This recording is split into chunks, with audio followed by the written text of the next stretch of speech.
Hey there, this is Daniel St.Pierre, and today on the 40th anniversary of the Rubik's Cube, I will attempt to put this cube back together in 10 minutes or less.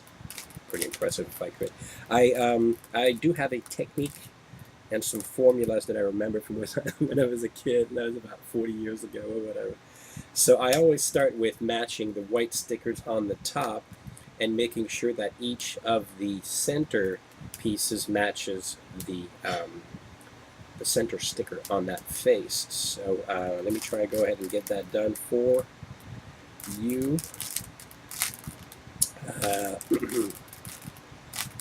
So I'm working these out. I'm missing one, and here's my green and there. So I actually have created my cross here. Now I need to do my corners. Corners.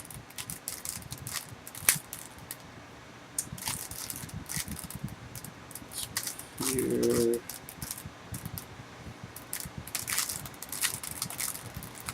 So now I have the top is white, and my first line all the way across up here, my top line of stickers is all assembled and matches each of the colors on the face. See?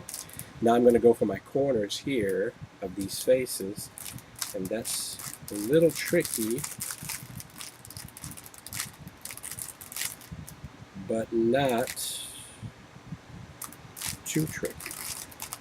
It's not the part where I stumble. The part where I stumble is forthcoming, and that has to do with, now you'll see that I have,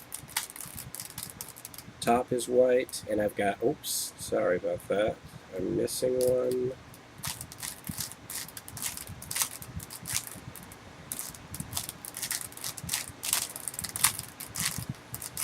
I sort of went a little too fast there and did not match my colors. Now I've got the top and my first two rows on each face also matching.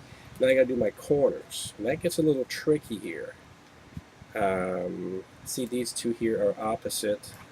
Now I'm gonna go ahead and assume that that's how to do it. However, that being said, it was not.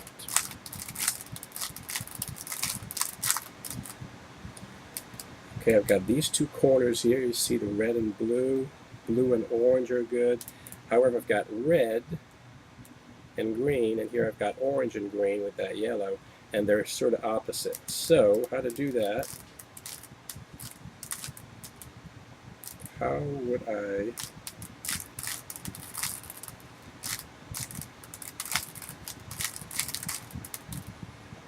Alright, now I did a boo-boo. Formula that I used, not only did it not work, but it messed it up even more. Now I've really, okay, I gotta do these two.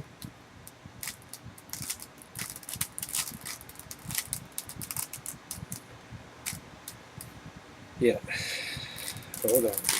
I'm gonna try something.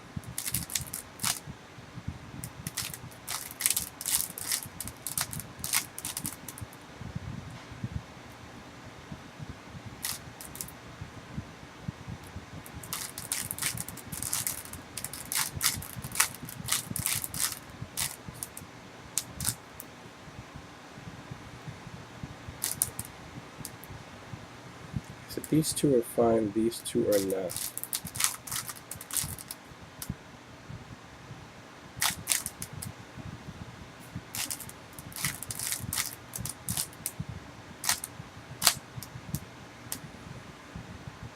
I did it again. Okay.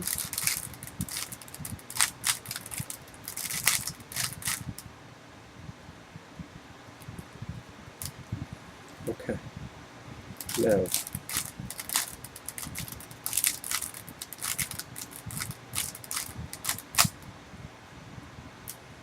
there we have it. All my corners are fit.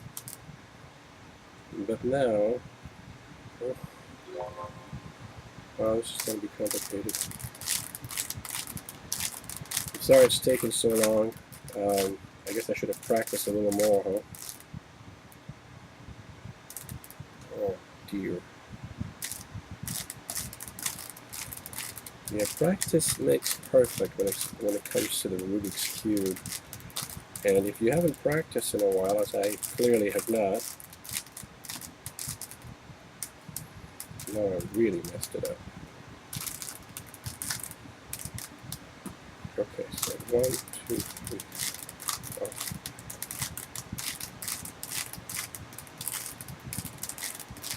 There you go. Now I've got 2 rows, my corners all done, and now I'm hoping that by the sheer presence of God, I've got the cube. So, yeah, a little practice, but happy birthday, Rubik's Cube. I have loved you since the moment I met you. I have loved this cube. I remember my first experience with the cube. Um, we were driving down to Florida from Canada. My dad, my mom, my sister, and I bought one of these. They weren't available in Canada yet, so I bought my first cube somewhere in Washington at some mall. I think I paid $40 for one of these puppies, and I played with it a while in the car. Of course, I couldn't figure it out because I didn't have the formula book. And then my dad got a hold of it, and he got so frustrated he threw it out the window. Yep, he threw my cube out the window, the old man. And then eventually I purchased another one. And this one night he spent over an hour removing every sticker and then putting them back together with tweezers and razor blades and whatnots. And so he cheated and told me that he'd figured it out. Of course, he never did. And then a few years later, I finally picked up a book somewhere at some convenience store that had the necessary formulas to help me achieve this. Can you do this? Who cares? It's just a puzzle. But it's a good one. So thanks for watching. I'm not sure how long it took, but I was able to reassemble the Rubik's Cube, the infamous puzzle. Thanks for watching. Until next time, God bless you and yours.